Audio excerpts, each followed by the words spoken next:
Friends, there are few moments in life where you reflect on yourself and then you realize that the person whom you are interviewing today has reached to such great heights that you feel so small on one side and you look up at him and see what is possible or what is feasible. I am absolutely honored to be in company of a person who as a surgeon has achieved practically everything in his lifetime. When I say everything, it means training, professional honors and civilian honors. I mean to say a gentleman who has been trained in India, who went to UK to do his fellowship FRCS in Royal College of Edinburgh and Royal College of England, who came back to India and started teaching surgeons in India in Medical College, Grand Medical College in Mumbai, who was subsequently honored by the highest medical award in India, the B.C. Roy Award, and then he got Padam Shri in 2006 and subsequently honored by Padam Bhushan in 2017.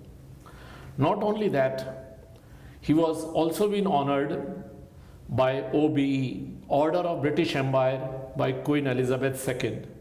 I think it's probably he's probably the only surgeon from India who has got so many awards and recognition for his work. And obviously, I'm sure you have guessed it right. I'm talking of Professor Tempton Eric Udwadia, who is also the founder president of IAGS, the Indian Association of Gastrointestinal Endosurgeons. Professor Udwadia has been honored by so many associations that it's impossible to list all those honors in next 30 to 40 minutes of the interview time that I have been given. He had been president of ELSA, the Society of Endoscopic and Laparoscopic Surgeons of Asia. He has been president of International Federation of Societies, Endoscopic Societies, IFSIS, in past, and has been honored with fellowship of American College of Surgeons. So it's an absolute pleasure and honor to interview him today. As I took over IAGS, I thought is the time to make sure that we know his thoughts, his ideas and his vision, and we maintain it for our record of IAGS. Deeply honored to have Professor Udwadia with us today, and I would like to hear your thoughts, sir. And I'm so honored that you agreed to meet us during this COVID pandemic time for a one-to-one interview. Raman, I can assure you the honor is mine. And I can also assure you that all the things you said are perhaps inflated, and I'm basically just an average run-of-the-mill surgeon. Like all other surgeons in India, I have no special qualifications, and I am happy to be just one of Indian surgeons. So, sir, to start with, when I was going through your biodata, I realized that you have been trained as surgeon in India, then you did your training in UK, and then you came back and trained so many thousands of surgeons in India.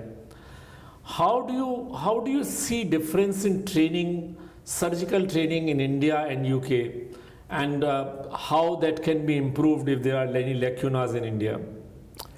I was very fortunate in my training in India because I worked with Professor Sen, and I was his thoracic surgery registrar and his general surgery registrar, and he had a dog lab where I was the ICMR fellow for several years. So that with the training I had in India was a very thorough training. And when I went to England, I felt confident that all needed to do was to just pass my exam, and if I got a job, I would do it as well as any other British surgeon.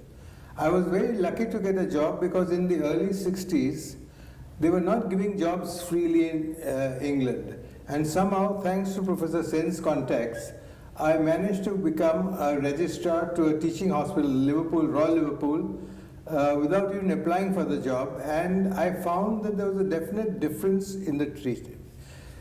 The training in England in terms of patient care was far more meticulous for the simple reason that the volume of patients in India is so vast that the houseman is literally overloaded with work and he has no time for niceties.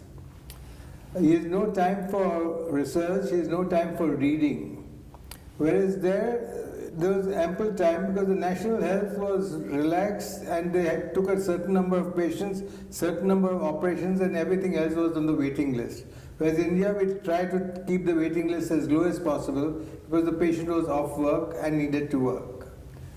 And I would say that for a surgeon, primary training should always be in India because the volume of work, the amount of practice he gets, the experience he gets, he would never get in any other part of the world. And if he's fortunate to have a good training center like the KEM or any good training center, there's nothing better for surgical education than to work in India. People think that when you have achieved so much in life, you had been a successful person, but I'm sure you have also gone through your period of struggle. So what is your thoughts about how can you advise those who are struggling surgeons, young surgeons today, and what is the role of working in a teaching institution on evolution of a person as a surgeon? I returned from England in 1963 and my only attachment was to the JJ Hospital as an honorary assistant professor, to the Wadia Children's Hospital as an honorary assistant pediatric surgeon, and to the KEM Hospital as a surgical research fellow. In other words, I had only free hospitals attachments, I had no private hospital attachment. So my work in terms of earning was very poor. I used to sit in my consulting rooms and for the first 2 years, all I would do was read surgery, write articles, write review papers, and the sort. The next 1 year, I was so fed up that I stopped reading surgery and started reading books like Oscar Wilde and Shakespeare and other books. And in the fourth year, I was so fed up that I wouldn't read anything at all. It took a long time for me to get an attachment to the Parsi General Hospital, the Breach Candy Hospital, and it was only in 1967 that I really started earning money. During that period, I was severely frustrated in terms of income, but I was so greatly satisfied by the volume of work I was doing at the JJ Hospital, at the Parsi General, at the Wadia Children's Hospital, and in the dog lab at the KEM where we had started the heart transplant program, that surgically I was fully satisfied. I think the important thing to do when you come back is to make sure that you are attached to someone or some unit which can give you surgical satisfaction. If you have surgical satisfaction, it is not important to have monetary satisfaction because you will always have enough to put food on the table and have a roof over your head. And gradually you will be surprised that if you resist the temptation of cutting corners, if you resist the temptation of split practice, if you resist the temptation of running down your colleagues, then ultimately you get a practice which is based on patience.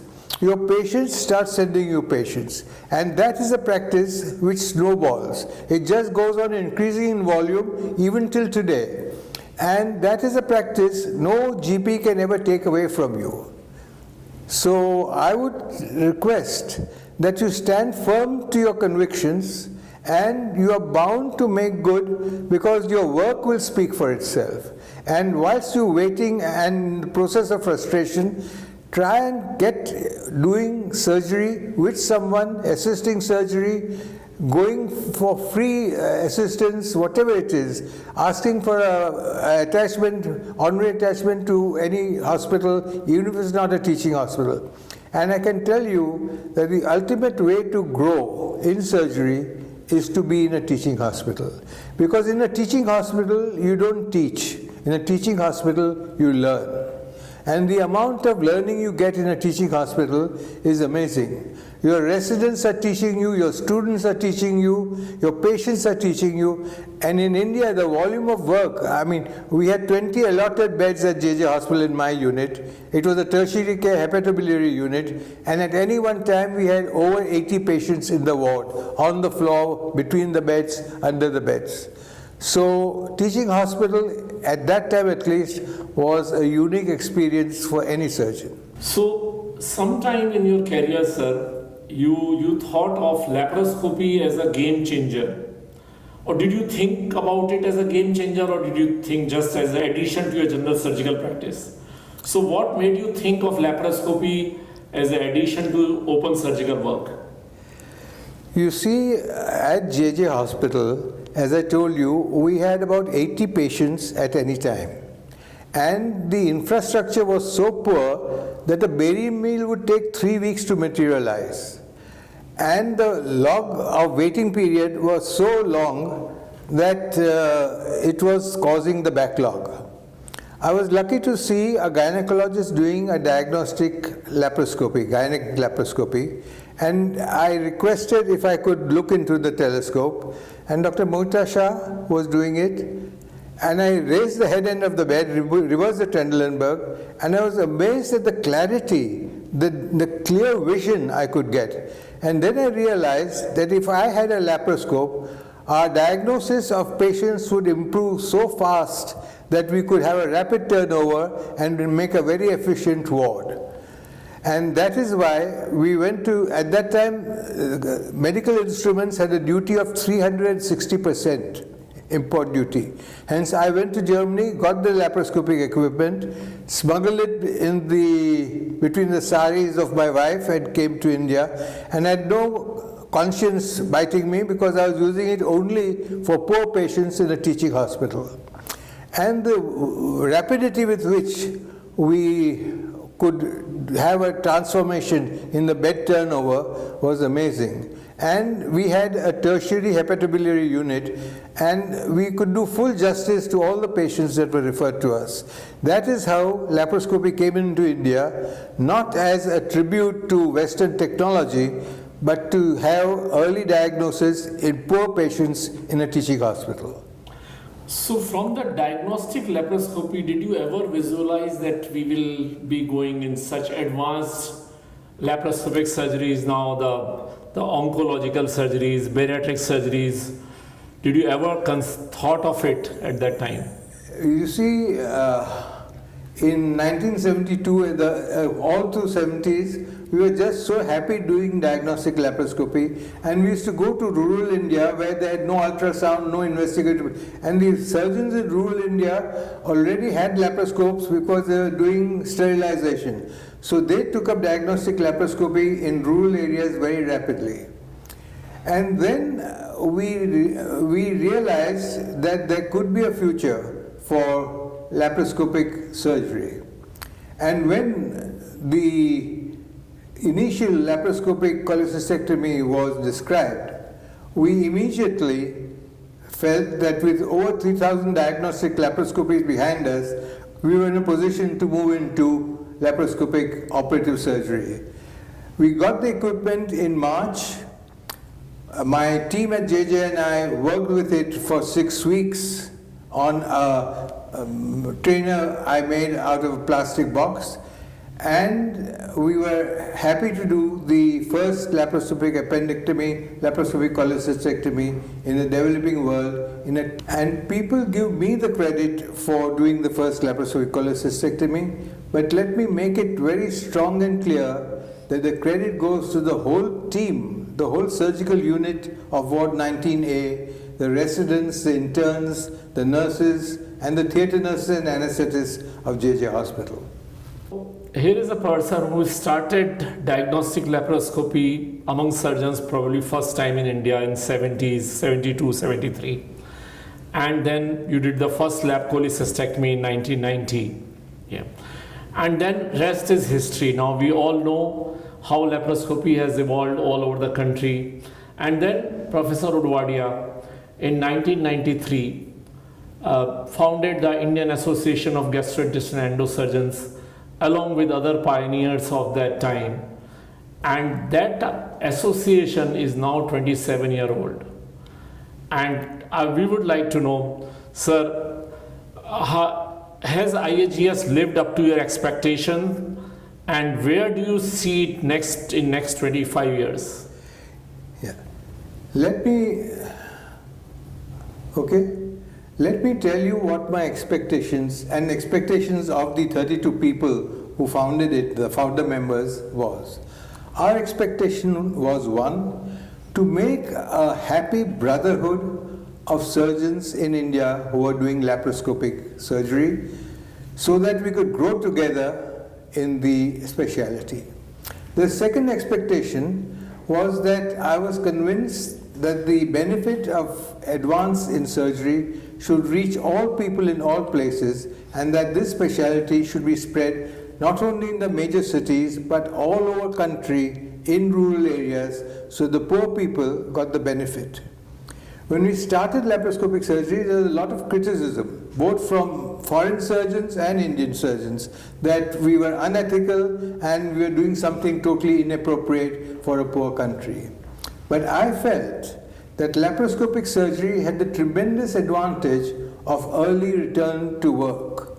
And in a country where everyone is a daily wages manual laborer, early return to work is an essential part of financial normalcy and survival.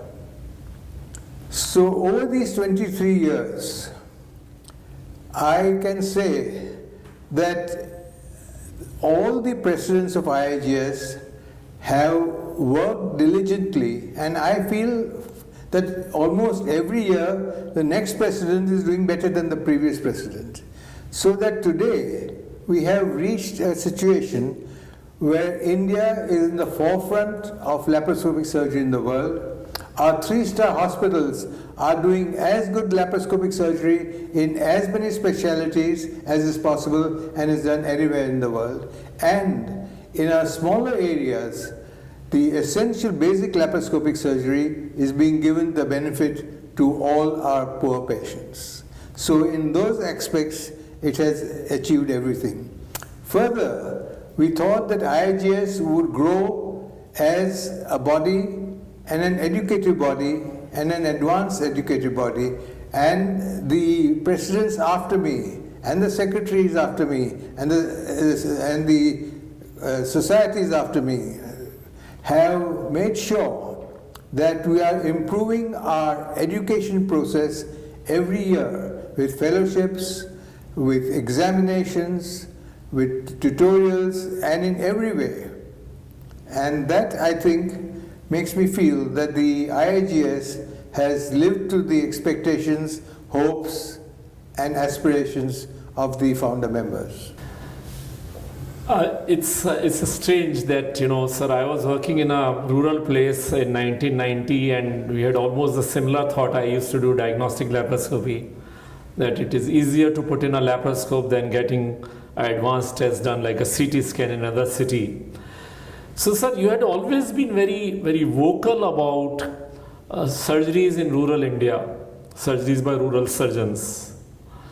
How do you see that happening in a country with so much limitation of resources and lack of government support for buying equipment? I will tell you how I got involved in rural surgery. I used to take my diagnostic laparoscopy to rural areas, and of course we do diagnostic laparoscopy, but I used to see the surgeon in rural area working. And I was amazed at the versatility, the ingenuity, the improvisation. They could do anything with almost no equipment. And I came back every time and told my wife, I learned much more from going there than I teach by going there. Because we were pampered and spoiled in Bombay. They were literally using the bare minimum equipment.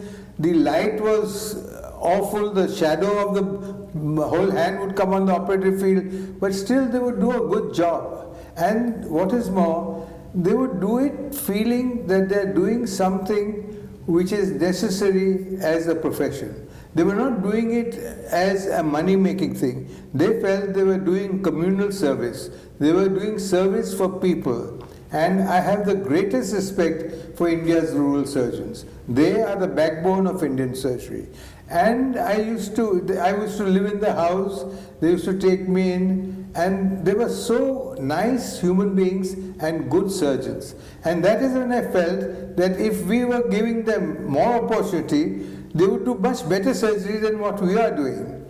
And when you say of financial limitations, I would say that is it necessary for every hospital in Mumbai to have a robot? Is it necessary? I don't think so. Why should some of this money not go to the rural areas? Is it necessary for every hospital in Bombay to have a PET scan? I don't think so. We need to utilize our money in a much more socialistic or sensible way, so that the same equipment can do maximum benefit to maximum people and money can be left over. They may not have a PET scan, but at least they'll have a laparoscopy set. So I don't think that finance is disproportionately distributed. If our medical finances were proportionally distributed, I'm sure there'd be some for the rural areas. So in the same way, with the rapid subspecialization in laparoscopy, in GI oncology and urology and bariatric surgery, do you think this will have its impact on rural general laparoscopy? I mean, how do you foresee evolution of subspecialty laparoscopy versus general laparoscopy? I think, you see, I consider myself for the last 64 years that I've been in practice as a general surgeon. I feel that laparoscopic surgery is the logical progress of general surgery brought about by equipment. And general surgery will always remain the foundation of all surgery. Just as laparoscopic surgery will remain the foundation of all specialized laparoscopic surgery. I think one has to be a good laparoscopic surgeon to be a good laparoscopic colorectal surgeon or a good laparoscopic pediatric surgeon. So the basics of laparoscopy, the foundation of laparoscopy is essential before you proceed into any subspecialty. There will always be a place for subspecialties in laparoscopy because the benefits of laparoscopy will go to any, example, you do colorectal surgery. The benefits of less pain, early return to work, and the same result as open colorectal surgery will show that laparoscopic colorectal surgery has its own benefit. But in rural areas, if you see, by and large, the rural surgeon will not do aggressive colorectal surgery. He will not do a pneumonectomy. So the specialty will always go to the larger cities, the second tier cities, the primary cities. And even if they do the basic laparoscopic surgery, I think they're doing a great good. And I'm sure each one will take up one specialty in rural areas, go and train, and perhaps start doing that. But I have never underestimated the ability and the vision of a rural surgeon to progress and give greater benefit to his patient. So those who don't know, Professor Udwadia is also the emeritus professor at Grant Medical College and JJ Group of Hospitals in Mumbai. He is also emeritus editor of Journal of Minimal Access Surgery. And he founded this amazing institution, the Center of Excellence in Minimal Access Surgery and Training, what is popularly known as CMAST. Now CMAST over years has become synonymous with training in India. It had achieved a level of finesse which was missing in training, surgical training in India. So sir, what do you think after so many years? What were the gains of CMAST, and what are the losses, if ever any, in your thoughts? I will tell you, from 1974, I started training in laparoscopy, first diagnostic, and then from 1990 in operative laparoscopy. And I would have a workshop, and participants would register, they'd pay their fees, they'd attend the workshop, and then they'd get lost. I never knew if I'd given any benefit to the participant at all. And it had been worth his time and money to have attended the workshop. And I realized that for training, you needed a process of continuity. And you can only have a process of continuity in training if you have a center. And that is when I approached Mrs. Storrs, who I knew very well for many years, if she would consider setting up a training center in India. I had reason to ask this because I had seen her humanitarian aspects in mother care in India, and I'd been helpful to her in that. And she had put in a tremendous amount of money for something that gave no benefit to Storrs, mother care in India. And I asked if she would agree to set up. That was at a time when there was a financial crisis in Europe, and she said no. 2 years later, she said, we'll be meeting at the SAGES conference, and I would like to talk to you. And she said, you'd put up a proposal. I'd given her a written proposal for a training center in India, and now I'm ready to do it. And she said, I need only 2 things, no living animal and no sales program for Storrs. It would be purely academic, no commercial. And I said, I have only 2 requests. One, Dr. Gadgil would be the director, and it would be an autonomous center run by surgeons for surgeons with no interference. And she agreed. And without a single paper, just on a handshake, in Seattle, CMAST was founded. Okay? So this is a humongous investment that Storrs has put in. Humongous means humongous. And not only did they put it in, but after 3 years, she said, I want a bigger center. And she put in this new center, which was 3 times the size of the previous one. In the center, we have training facilities in many aspects. In virtual reality, in tissue training, in animal training, in didactics, in discussions, in video conferencing, in teletransmission, because this has total facility for all IT communication. And this became a real training center one could devote one's entire energy to build up. And we started going into specialities, not just specialties like gynecology and urology, but specialties like laparoscopic liver resection, laparoscopic brain surgery, laparoscopic colorectal surgery, you name it, and every specialty. We covered about 15 specialties, and we trained in the 8 years that it was functioning over 8,000, almost 9,000 surgeons from all over India and surrounding countries in this specialty.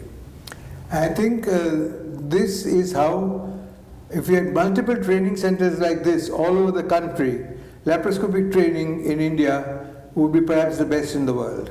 So when I was preparing for this meeting today, we were looking at your biodata, and my wife said, look, Professor Udwadia is still operating at 86, and I keep asking my wife I should retire at 65.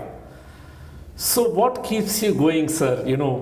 At what stage a surgeon should consider retiring? Because, nowadays people say early retirement, you have done enough, why should you work? So what is the right time for a surgeon to retire? You see, tell your wife that I also told my wife that I will retire at 65. But I am convinced that a surgeon reaches a surgical peak between the ages of 55 and 72, 73. Because the accumulated cognitive skills, the accumulated experience, you see, the wisdom of surgery and the art of surgery takes a long time to understand. And a surgeon reaches his peak not when his hands are fast, but when his mind is stable and full of surgical knowledge. And that is why I think at 72, the surgeon remains at a plateau for about 3-4 years and then gradually starts declining. I'm convinced of that. Now the question of when to retire. Dr. Debeki came to KEM as a visiting professor for 4 weeks. I was a thoracic surgeon at that time with Professor Sen. And I know that Dr. Debeki went on operating till he was 94 years old. I don't know when a surgeon should retire. There are many reasons for him to retire. One is if he is a liability to the patient. If he feels that he cannot do as good a job as he was doing at a much younger age. I think he should lower his limitation. For example, I would not do a laparoscopic colorectal surgery at this age, but I would do all routine surgery, especially open surgery, happily at this age. I might do an open colorectal, but I know my limitations and I will do the surgery I know I can do perfectly for that patient. The other reason for retirement is he said that they're tired and they want. You see, you get tired if surgery is work, but you don't get tired if surgery is a joy. And to me today, if I do a hernia, I learned my hernia from Liechtenstein. And if I do a hernia exactly as Liechtenstein taught me today, as I've been doing for 40 years, I think I'm getting a sense of joy. Because I know that there'll be no pain, the patient will go home the next morning, and that's the end of it. You see, so a surgeon should know what he can do and how long he can do it. And the other thing is that every time, even when I'm doing, like I'm doing virtual consultation just now, the first thing I tell the patient who is on virtual, that my age is 86, do you want to continue the consultation? And they say that we know your age is 86 and that is why we have come for a virtual consultation. So I immediately inform the patient that you are at liberty to go to a younger surgeon. I am 86 years old, take it or leave it. I don't make out that I am 50 or 60 or 70. I tell them clearly I am 86. So if the patient then wants to come, and recently, just yesterday, I had referred a patient to a colleague of mine in British Candy who is a better surgeon than I am. And he went and saw that colleague, and then he phoned me up and said that I went to according to your reference to that surgeon, but my grandfather says that you had operated on him and that only I should do his grandson's operation. So if the patient comes with that faith, I think I should be able to do his surgery. But I tell my wife now that once this coronary thing, virus thing is over, I just want to travel and spend time with my children and my family, because that has been one of the lacunae of my life. Surgeons are always the prima donna. They feel that they are the performing strength of every procedure. And they easily get a little swollen-headed. When a patient tells me that, "Doctor, you saved my life," I feel very embarrassed, and I tell the patient, don't give credit where it is not due. All good things come from above. And if you're alive today, it's not because of your surgeon, but because of Almighty God. And I also tell them that in our work, for example, when I'm washing up or scrubbing, nobody ever talks to me because they know that during those 3 minutes I'm saying my prayers. I pray every morning for 20 minutes, but those 3 minutes are such concentrated prayers because they're only towards one person, my patient. And I'm sure that the prayers are more important for the patient's welfare than my surgery. So please retain a sense of sobriety and of proportion, that you as a surgeon are never God. So, sir, that brings me to the question of work-life balance, work-family balance, and also the fitness of the surgeon. I know that you have been a sportsman throughout your life. So how does a surgeon keep himself fit? How much time should he give to his family? How does he give that time to the family, and how much time to work? Because this is very commonly discussed issues now, that how to maintain a work, family and life balance. True. This is one of the greatest problems in the personal life of every surgeon. Because a surgeon basically has an ego, has a trust to move forward. That's the makeup of any surgeon. And this trust often makes sure that his family is neglected. I am guilty of that because very often I would leave the house before the children woke up, and I'd come back after they'd gone to sleep. And that is not the way of good parenting. Fortunately, I have a wife who made up for my absence and did the work of two parents and brought up the children happily. But I am remiss in that I was negligent in the family issue. However, every Saturday, Sunday, I would make sure I had time for the family. We'd go out for picnics, even if it was to Hanging Garden or to Juhu. Every Saturday, Sunday, I'd make family time. In terms of fitness, I think if you've been a sportsman from your school days, you have the inborn desire to remain fit. I have a small gym at my house with a treadmill, few weights, elastic bands, which I needed for my physiotherapy after my shoulder replacement. And I try and keep fit. I used to play squash up till I was 35, then I had a knee problem, so I switched over to golf. And for the last 50 years, I play golf as often as I can. There is a saying that if golf interferes with work, give up work. But we can't often do that, but I can happily say that this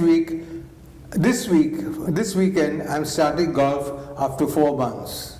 So some form of activity and some form of exchange, physical exchange, is an essential part of growing up happily.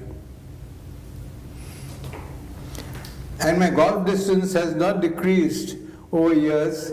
At the last All India Medical Golf Tournament, I got the second prize for the longest drive.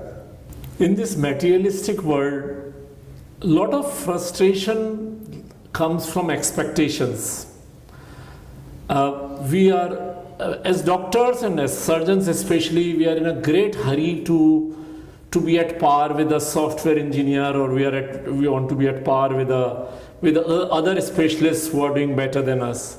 So what is the role of competition between specialties, or within the specialty itself? Should a surgeon compare himself with other successful surgeons, or should we learn to live within ourselves, within our own resources? Well, complications is an essential part of surgery. A surgeon who has no complications is not operating. Any surgeon who operates and has the volume of work has to have complications. And the important thing is to learn from your complications and make sure that you don't repeat them. The important thing about a complication is to take total responsibility for the complication. The buck has to stop with the surgeon. You don't blame the anesthetist, you don't blame the nurse, you don't blame the instrument, you don't blame the assistant, you don't blame the cautery machine. The buck has to, and when you take the responsibility, two things happen. One, you will make sure that you don't make the same complication again, because you will analyze it and analyze it and analyze it, and you will tell people, I made this complication. Don't hide it, don't put it under the carpet. And the second thing, if you take the buck for the complication, is you will get the total loyalty of your team. They will say that my boss takes the blame and I give him total loyalty. So it's good to learn from your complications. One of the worst complications, obviously, is death. There is no surgeon that I know of who has not had a death during their experience. And believe me, there are two people who suffer in a patient's death almost as severely: the patient who has died and the surgeon. The trauma a surgeon undergoes when a patient dies, only the surgeon knows. He has to live with it and he has to overcome it, and it is a terrible moment. And this is why I think surgery is one of the supreme branches of medicine. It teaches you to give life, but it also traumatizes you when 1 in a million death occur. So you have to take your complications and learn from them. In terms of comparing to others, I think there's an old saying, comparisons are odious. You don't ever try to compare. No two human beings are the same, no two patients are the same, no two surgeons are the same. You see, today people are a little, it's like a little Bollywood, where some surgeons say that I'm so fast, I do a hernia in 14 minutes. Speed is never an aim in surgery. Precision is the aim in surgery. Some people are born fast, they do fast surgery, that's an attribute God has given them. But for everybody to try and be fast for the sake of being fast is not right. Same way, you don't compare yourself, you see. Some surgeons do one procedure very well, some do another procedure very well. For example, I would take great pride in my hernia because I was trained ultimately from the top authority in that. Or in perhaps hepatobiliary surgeon, because I was for 30 years charge of hepatobiliary unit at the JJ. But that is not, you don't compare. What you do is do what you think is best that you can do. You set your own goal, you set your own level of competence, you set your own aim and follow that. And your aim should be high, so that you go on improving, increasing and doing better and better work. But comparing, I don't think has sense. Some surgeons might make much more money, you don't want to compare with that. Some surgeons may have far more patients, you don't want to compare with that. Some patients may be very friendly with the other specialities, you don't want to compare with that. You lead your life yourself. Each life is a life into itself, and your family, your surgery, your patients, all ultimately make for happiness.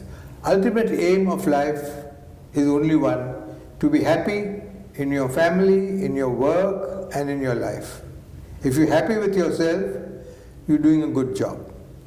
I don't know about you, but what I have heard in last 40 minutes is like having life mantra. To be happy with yourself, to be happy to enjoy a surgery is what is success.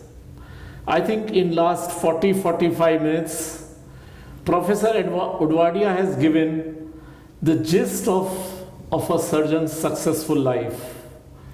I don't know whether this is ever taught in a medical school. We acquire it as we age, but when you hear a person who has been there, done that, it reinforces your confidence and it gives direction where we should be headed. I believe this interaction will be remembered by me for sure forever, and this should be of help to each one of you sitting at home listening to this interview. Please save it, because these kind of pearls of wisdom don't come easily.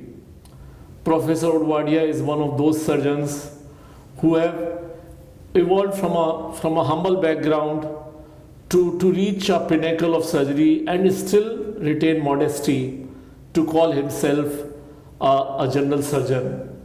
So I think I wish to thank you, sir. Thank you. For giving this time, and we are so happy to have you as our patron, mentor. We look forward to you. And I always say this, that people look at blessings from their seniors, but the seniors should know that your health and your well-being is because so many of us, the youngsters, not so young as I am, bless you with more happiness and health for a long time. Thank you.